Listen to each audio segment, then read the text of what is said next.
कोई नहीं बता सकता कि अब दुनिया भर में किस तरह के बदलाव आने वाले हैं। और बीते इस लॉकडाउन ने हमें यही एहसास कराया है कि जिंदगी इतनी अनप्रेडिक्टेबल है कि यहाँ कुछ भी होना मुमकिन है। जहाँ ये बात सही है वहाँ ये भी सच है कि आज के वक्त में हो रही प्रोग्रेस, डेटा और बड़ी बड़ी कंपनीज के प्लान्स को स्टडी करके आप भविष्य के बारे में एक सटीक अनुमान तो लगा ही सकते हैं। और आज हम इसी कोशिश में इस वीडियो में बताने वाले हैं वो घटनाएं जो आप 2070 से पहले होती हुई देखेंगे। तो अगर आप भी जानना चाहते हैं तो बने रहिए वीडियो के अंत तक हमारे साथ। इंडिया इन स्पेस, इसरो की कामयाबियों पर हम सभी को आज बहुत नाज है। फिर चाहे वो 104 सैटेलाइट्स को एक सिंगल रॉकेट में भेजकर दुनिया में एक नया कीर्तिमान स्थापित करना हो, या फिर पहली बार में मंगल पर लैंडिंग करना। इसरो ने कम बजट के साथ ये सभी उपलब्धियां हासिल करके दिखाई। लेकिन इसरो में एक कमी है और वो ये है कि हम आज तक किसी इंसान को खुद स्पेस में नहीं भेज पाए और हमें हमेशा इसके लिए किसी दूसरे देश की मदद लेनी पड़ी। लेकिन अब सब कुछ बदलने वाला है। इसरो का ये अनुमान है कि साल 2023 तक भारत अपना पहला मैन्ड मिशन स्पेस में भेज देगा।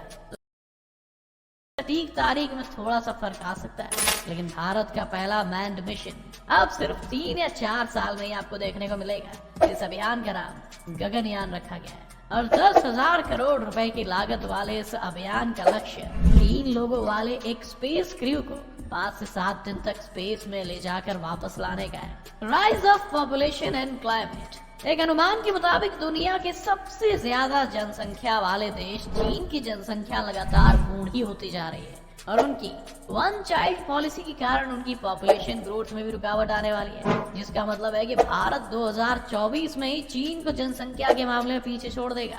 2042 आते आते दुनिया की कुल जनसंख्या 9 बिलियन पहुंच जाएगी और भारत इस वक्त दुनिया का सबसे अधिक जनसंख्या वाला देश होगा। अगर ऐसा होता है तो भारत में गरीबी, बेरोजगारी और अन्य समस्याएं पैदा हो सकती है। इसके साथ ही कहते हैं इतने सारे लोगों की जरूरतें पूरी करने और उनके रहने के लिए जगह तलाशते 2050 तक अमेज़न रेन फॉरेस्ट का लगभग आधा हिस्सा नष्ट हो जाएगा। साथ ही 50% से ज्यादा जनसंख्या के पास शायद पीने के लिए पानी भी नहीं होगा और दुनिया की 70% से ज्यादा आबादी इस वक्त शहरों में रह रही होगी। 2037 में माना जा रहा है कि क्लाइमेट चेंज के कारण आर्कटिक की सारी आइस पिघलकर आर्कटिक ओशन में चली जाएगी, जिससे समुद्र का स्तर भी बढ़ सकता है।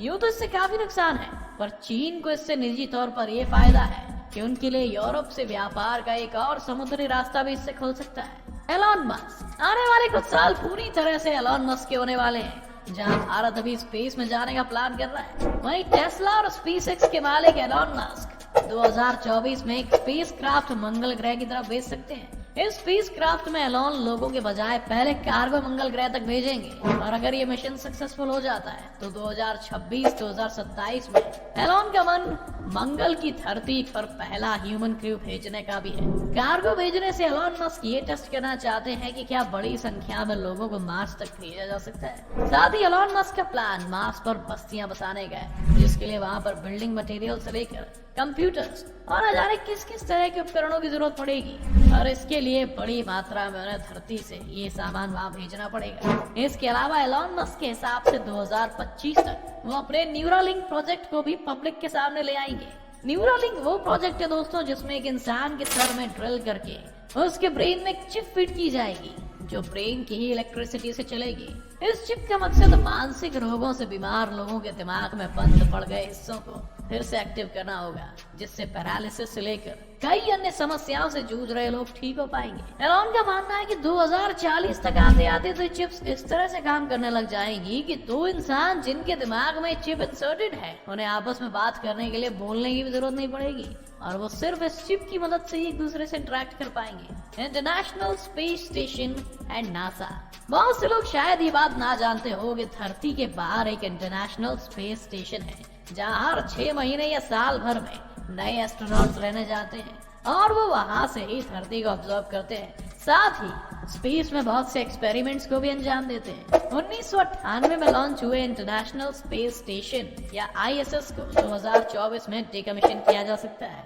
ISS को फंड करने का ज्यादातर जिम्मा US और रूस का था, लेकिन हाल के कुछ सालों में इंटरनेशनल दबाव के कारण रूस की इकोनॉमी को काफी नुकसान हुआ है, जिस वजह से ज्यादातर भार US पर आ गया है। इसलिए इस प्रोग्राम को ही बंद करने की बात चल रही है। कुछ साइंटिस्ट का कहना है कि हो सकता है इसे डिकमीशन करने के फैसले को शायद 2028 तक डिले कर दिया जाए, लेकिन अब इंटरनेशनल स्पेस स्टेशन का बंद होना लगभग तय है। लेकिन इसका ये मतलब नहीं है कि नासा बाकी चीजें प्लान नहीं कर रहा है। नासा ने 2030 तक अपना खुद का मैन्ड मिशन मार्स के लिए प्लान किया हुआ है और वो निरंतर इस तैयारी में लगे हुए हैं। साथ ही 2036 वो साल होगा दोस्तों जहाँ पहली बार नासा 2 स्पेस रोवर्स को हमारे सोलर सिस्टम से बाहर हमारे ही सबसे नजदीकी तारे अल्फा सेंचुरी की तरफ भेज सकता है। यहाँ के हैबिटेबल जोन में एक ऐसा प्लेनेट भी है जहाँ जीवन के मिलने की संभावना है, पर इस रोवर के वहां पहुंचने में 20 साल का वक्त लगेगा। तो वहां एलियंस की पुष्टि करने के लिए हमें 2056 तक रुकना पड़ सकता है।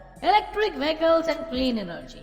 दोस्तों ये अंदेशा लगाया जा रहा है कि अगर नए तेल के कुएं हमें नहीं मिलते हैं तो 2050 तक धरती के सभी फॉसिल फ्यूल खत्म हो जाएंगे। फिर ना गाड़ी चलाने के लिए तेल होगा, ना बिजली बनाने के लिए फॉसिल फ्यूल। इसलिए आप देखेंगे कि 2070 आते आते हम पूरी तरह से इलेक्ट्रिक व्हीकल्स पर शिफ्ट हो जाएंगे और आपको पेट्रोल पंप से ज्यादा चार्जिंग स्टेशंस दुनिया में देखने को मिलेंगे। इसके अलावा हर तरफ स्मार्ट हाईवेज बनाने की भी बात चल रही है, जिन पर गाड़ी चलते चलते खुद ही चार्ज हो सकती है, उसे कहीं भी रुकने की जरूरत नहीं है।